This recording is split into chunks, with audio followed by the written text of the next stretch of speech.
تو انشاءاللہ رمضان مبارک کا مہینہ ہے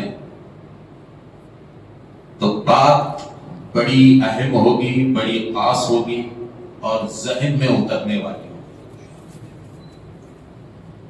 آج رمضان کی پہلی تاخرات ہے اور یہ رمضان نزول قرآن کا مہینہ ہے، نزول قرآن کا مہینہ ہے۔ اب قرآن ہے کیا؟ تو میرے دوستو، سب سے پہلے ہم قرآن کو سمجھیں گے تو قرآن کے ساتھ والے بھی خطبہ کو سمجھ میں آئیں گے۔ تو آج کے اس زمانے میں خاص طور پہ نوجوان نسل کو قرآن سمجھنے کی بہت ضرورت ہے کہ قرآن ہے کیا۔ تو دیکھو میرے دوستو، دنیا کی ہر کتاب آپ اٹھا کر دیکھو، جس دن سے دنیا شروع ہوئی آج تک جو جو کتابیں لکھی گئی ہیں، تاریخ پر ہو، فلسفی پر ہو، یا کوئی اور فارمولے پر ہو، یا سائنس پر ہو، یا کسی بھی سبجیکٹ پر ہو، تو ساری کتابیں تجربہ بیان کریں گی۔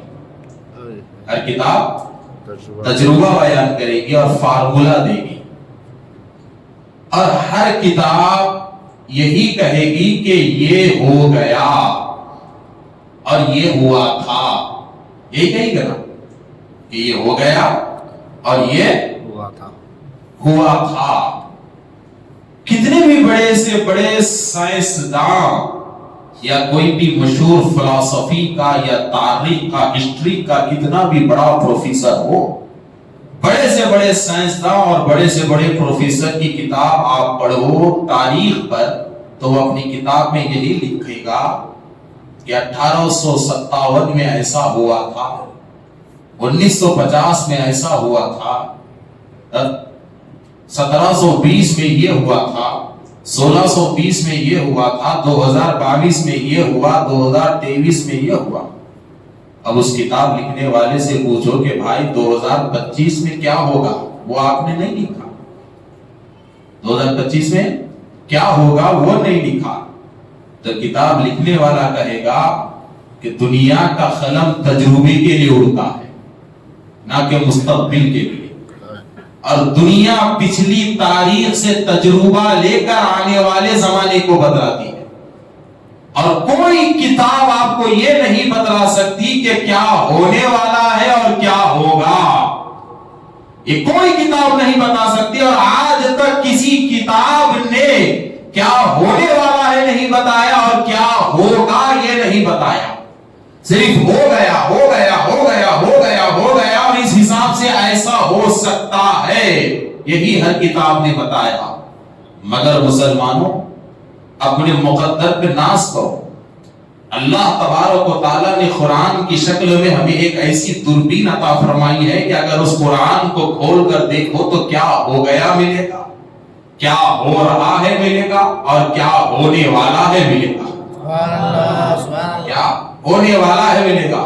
تو قرآن قیامت تک کے لیے چیلنج ہے دنیا کے لیے، اس لیے کہ کسی دنیا نے کیا ہونے والا ہے یہ نہیں بتا دیا، مگر قرآن نے آدم سے لے کے رسول عربی تک، اور رسول عربی سے سور بھونکنے تک، اور سور بھونکنے سے لے کے محشر تک، اور محشر سے لے کے جنت اور جہنم تک قرآن نے بتا دیا۔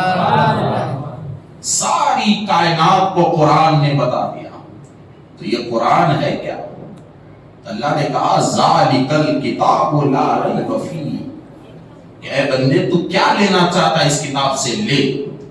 اس کتاب سے کیا لینا چاہتا ہے تو لے، اس لیے کہ یہ کتاب دنیا کی بنائی ہوئی کتاب نہیں ہے، رب ذوالجلال کی اتاری ہوئی کتاب ہے، اللہ کی اتاری ہوئی کتاب ہے۔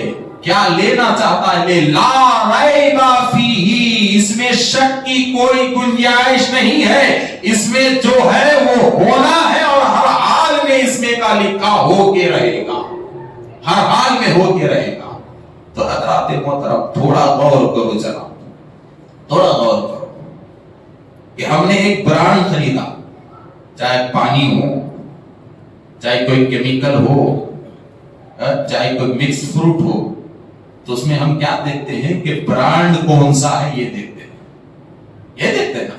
اور نیا برانڈ لے لو تو ہم حیران ہوتے ہیں کہ بھائی یہ نئی کمپنی ہے، کھانے کی چیزیں پتہ نہیں کیا ہوگا، اور پھر اوپر سے ہم یہ دیکھتے ہیں کہ ISI مارک ہے یا نہیں ہے، ISI نے اسے قبول کیا ہے کہ نہیں قبول کیا ہے۔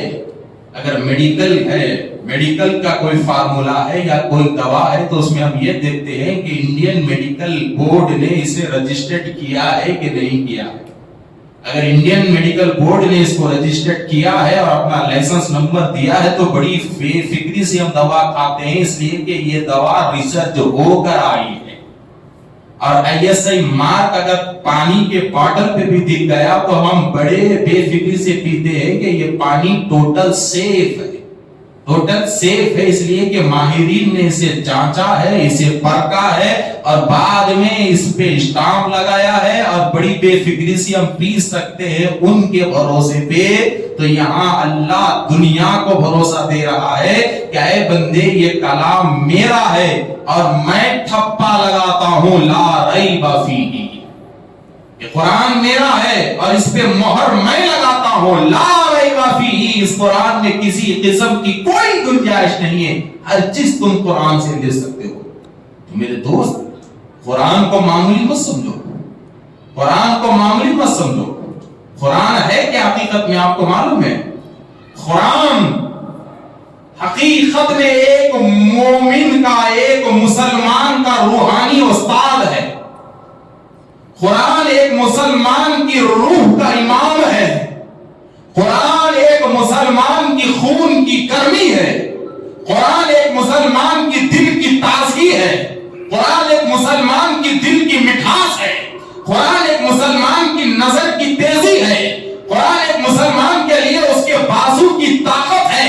قرآن ایک مسلمان کے لیے اس کے جینے کا سلیقہ ہے۔ قرآن ایک عابد کے لیے اس کے سجدے کا مزہ ہے۔ قرآن ایک مسجد میں بیٹھنے کے لیے مسجد کی رونق ہے۔ اگر امام ہے تو امام کا زیور قرآن ہے، اگر عالم ہے تو عالم کے لیے ہمت قرآن ہے، اگر بے سہارا ہے تو بے سہارے کے سہارے کا نام قرآن ہے۔ حضرات محترم، یہ قرآن ہے کہ اگر آپ یہ قرآن میں دیکھیں گے تو حیران ہو جائیں گے، لا ریب فیہ، شک کی گنجائش نہیں۔